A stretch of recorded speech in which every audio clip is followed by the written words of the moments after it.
Hi guys, this is Ranjit, and in this video we'll be doing the full review for this Samsung Galaxy M52 5G smartphone.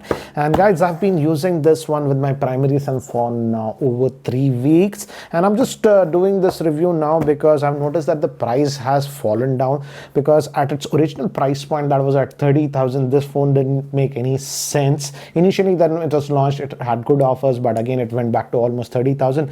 But now with the Amazon coupon you can get it for 25,000, and I feel for certain segment of the users this makes sense. So let's divide it. Again, I've already posted the unboxing video, watch that for a general overview and all these things. We'll directly jump to the smartphones, what I liked, what are the things that I did not like, and all these things in this one. And first thing is, again guys, it's a, what do you say, let's start with the pros obviously. And first thing is the screen. This is having a big screen, 6.7 inch screen, and I have to say it's a good quality screen that you're getting. And the good thing is that this is actually a 120 hertz refresh rate, and I've been using it only at that 120 hertz, and it works very well. So everything is very smooth on this smartphone. And the thing is that it's smooth because of the processor also, I think so. That's the big thing. In fact, I would say in the mid-range smartphone category in 2021, the Snapdragon 778 SoC was the best chipset that was released by, what do you say, Qualcomm, because it's not only very efficient, it's powerful enough, and also consumes a lot less battery life. That's why the combination is very good. And many of the phones with the Snapdragon 778 which I tested perform very well because of the chipset. That's the same case even with this one. And again, the screen quality is good, don't have to worry about it. Even I used it outdoors. I mounted it on my bike and used it for GPS and stuff like that. In fact, today also I used it on my bike with GPS, and the brightness is good enough that it gets the job done. So a good quality AMOLED screen, you won't have a problem with that. Next thing, as I've already told you, the biggest trump card I would say, and you're paying that slight premium I would say because of the Snapdragon 778 chipset, and it's a very good chipset. Again, I have to talk about the battery life also to give you an idea. And this chipset is so good that though this chipset is pretty powerful, it simply does not heat up the phone, and then also gets very good power life. That's the ideal combination I would say that you should have, and that's what we get. In fact, I'm not that happy even with the Snapdragon 888 because it heats up quite a bit and the battery life is not good. That way, this is overall I would say very good chipset. And if I go to the battery stats and go to the battery, again guys, this is stats just for today from morning. Even I used the GPS for about 40 minutes on this one on the bike ride, and as you can see, morning I took it out, now it's at 79%. That means about 21% of battery life was used, and this is 2 hours of 20 minutes of screen on time. And out of that guys, 38 minutes was directly using GPS, using at full brightness. So in fact, in battery life I would say I was very impressed with this smartphone. Typically it was giving me almost 2 days worth of battery life, and in terms of SOT, anywhere about 7 to 9 hours of SOT you can get. So excellent battery life that we are getting on this one. This one actually has a 5000 milliamp hour battery. In fact, here are all the specs for your reference if you guys really want to know about that one. Anyways, moving to the next thing is also the phone is very light to hold, though it's having that 5000 milliamp hour battery. It's just 7 what is that, let me just, it weighs very light, 178 grams or something like that. So it simply does not feel that heavy. And guys, that's all because the back entire thing is made up of plastic. That will be in the cons, but yeah, the phone is very light to hold. And again, I'm just using the fingerprint scanner also. The fingerprint scanner works very well on this phone. You don't have to worry about it. And guys, regarding the battery, I did not enable this always on option is also there in the settings. If you enable it, maybe it will be 1.5 days worth of battery life, but overall very light. And again, yeah, I have to talk about 5G because this is a 5G smartphone. This one, if I recall, supports 11 bands of 5G. So again, I think the 5G will be coming in some of the metros this year. Finally, there was a statement earlier. So yes, 11 bands of 5G, so it should work. Okay, next thing is, again, because of the Snapdragon 778, it's also very good for gaming. So if you're a gamer also, you would be happy with it. And again, as it's very power efficient, you get pretty good battery life and pretty low heating on this phone. That is the biggest thing that I like, because these days we see phones with very good processors, but they heat up so much and the battery life is bad. This is a rare combination, I would say. And overall, I would say this One UI is also good on this one. This still didn't get the Android 12 yet, so I'm waiting waiting for it. So hopefully we'll get it, but this is the regular One UI and it handles it fine. There is a bunch of bloatware, I'll talk about it. That's the reason I didn't uninstall the bloatware. But general operations were good, Bluetooth connectivity was good, Wi-Fi reception was good. Coming to the call quality, which is very, very important. As I've told you, from past 3 weeks, my main SIM is in this one and I did not have any issues of call quality. In fact, no issues or even that proximity sensor or something. The only nitpicking if I have to do over here is, as this does not have a stereo speaker, just a single speaker over here, I felt that what do you say, sometimes I take the calls on speakerphone. If it's in an empty area like this, it's fine, but in a noisy environment I felt that the volume was slightly low. But apart from that, call quality, not an issue. Earpiece is good, no proximity sensor issue. Also coming to next thing is how's the memory management. I'm using the base variant, 6 gigabytes of RAM, and I have to say the RAM management has been done well on this phone. The apps that need to stay in memory reside in memory. For example, Truecaller works perfectly. This MyGate app that I have to use for security, that also works. So in terms of memory management, day-to-day operations, no issues with the smartphone. That way Samsung has done a decent job, I would say, apart from the bloatware. But the bloatware does not really hamper the RAM management, I would say. So that way I'm okay. Okay, next thing is regarding fingerprint scanner. I've already told you guys it's fine, no issues. But again, it's over here. I personally like it here.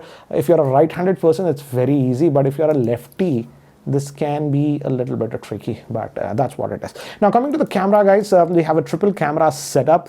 Thankfully, all the 3 cameras are decent, not total gimmicks. Main is actually a 64 megapixel, then we have 12 megapixel ultra wide, then we have a 5 megapixel macro, and the front facing is actually 32.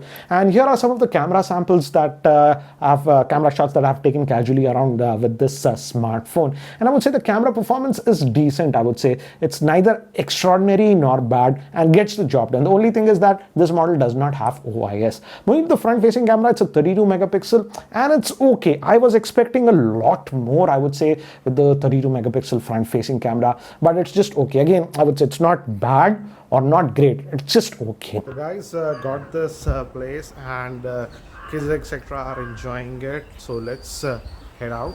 They told me to come, they're playing badminton or whatever, so let's see. And by the way, I have this DJ action too, so it's secretly recording everything. Let's see what they are doing. Let's capture it like that. So that's regarding the camera performance on this. Now let's move to the cons and some of the peculiar things that I've noticed on this smartphone. And in the box, guys, this is the box. Though this smartphone supports fast charging up to 25 watts, but in the box only a 15-watt charger is given. So I feel that's a real bummer. Either don't give a charger or give a decent whatever rated power is there for the charger. They should have given a 25-watt charger because the MRP of this one is 30,000. Discount whatever prices, but let's talk about the MRP. So that is something that I do not like. Next thing is in this model, and this is a brother, I would say, to the Samsung Galaxy A52s 5G. That has OIS. This one does not have OIS. As I've told you, the camera is good. It could have been great even in low lighting had it just got the OIS, but here Samsung did that cost cutting and no OIS on this one. And again, guys, the back is plastic on this one, that polycarbonate plastic. This we are getting on almost every Samsung smartphone right now. So that's the same case with this one. And I would say I've been using this without the case for the past 3 weeks, using it roughly. Good thing is, for some reason, I haven't got any scratches on this one. I noticed no scratches, but this is a fingerprint magnet. Just notice. It just attracts fingerprints like, so I would say if you're buying this, you have those skins or whatever, D-wrap or whatever, stick it, that would be better, I would say. The case, or use it with a case. So that's regarding the back thing. And again, one more thing that I do not like is, again, the Samsung is charging that premium almost 30,000 or something like that. And still, there is a bunch of bloatware, for example, this Mojap, this Candy Crush, this MX, Tuk, Puck, Puck, whatever. These Byju's and all those things. I didn't install all these things. These were pre-installed on this. So a lot of actually bloatware and junkware was pre-installed on this. Even though, if you see my setup, I had unchecked all those options. Still, that was there. Another thing is that I don't know. I am not very sure about this one. is Samsung adding, what do you say, more crapware with updates. The thing is that, so guys, if you notice, the last update that we got is just 1st November. After that, I had applied it on December 8th, and after that we didn't get an update. I'm actually waiting for the update to see if Samsung adds more crapware with this one, but monthly updates we are not getting. So the last update was November, December also we didn't get, so maybe we'll get it now in January. So looks like Samsung is updating the smartphone once every 3 months. So that's regarding the update and the crapware situation. I don't know, with the new update that we might get in January or something, will Samsung add crapware or not? That is something, maybe when I get next update, I'll add that in the comment section or make it a sticky about that one. So next thing is regarding the pricing, guys. As I've told you, for the MRP price is almost 30,000. This was launched on Amazon, and for that price, I would say this is simply overpriced. And last thing I completely forgot, man, the biggest con about it, we'll talk about the price. No headphone jack, as you can see, 3.5mm headphone jack, and no stereo speakers also. So I think so that's the biggest bummer of the smartphone. Why did you omit the 3.5mm headphone jack if you're not giving the stereo speakers? So that is something that I really do not like. So if you're buying this smartphone, get a TWS or something that you have to invest separately. Now, let's talk about the pricing. As I've told you, I didn't like the MRP pricing. The MRP pricing is 30,000. It was launched on Amazon. And that was the reason I was not reviewing this, because I didn't feel like it was justified. But now, the pricing, there is a Amazon coupon, 5,000 rupees coupon. So the price falls down to about 25,000. And I feel if you are specifically looking for a Samsung mid-range smartphone, and at 25,000, this one is actually a pretty good deal. But again, some of the shortcomings, as I've told you, no stereo speakers on this one, and no OIS on the back camera, which you can actually find on its elder brother, I would say, the Galaxy A52s 5G, but that is almost about 5,000 to 6,000 more than this one. But at 25,000, this is certainly a decent smartphone. In fact, I would say last year Samsung launched a bunch of these M series smartphones, that is in 2021, and I simply did not like any one of them that much. But this one is the only one I would say that I can recommend, because the overall performance is very good, and for that 25,000 I can justify it. Yes, there is still that Samsung premium that you are paying, but overall, because of the Snapdragon 778 processor, the camera and the screen, it's a decent, good enough phone, I would say. But anyways, what do you guys feel about this Samsung Galaxy M52 5G? Do let me know in the comment section below. And guys, if you're still not subscribed to my YouTube channel, hit that subscribe button. And also, I had created a new channel called Geekyranjit, the rides and vlogs. So if you haven't checked that out and subscribe to that one if you like, cars, bikes and stuff like that. Anyways, guys, that's it for now. Thanks for watching. This is Ranjit, and I hope to see you in my next video. Take care, guys.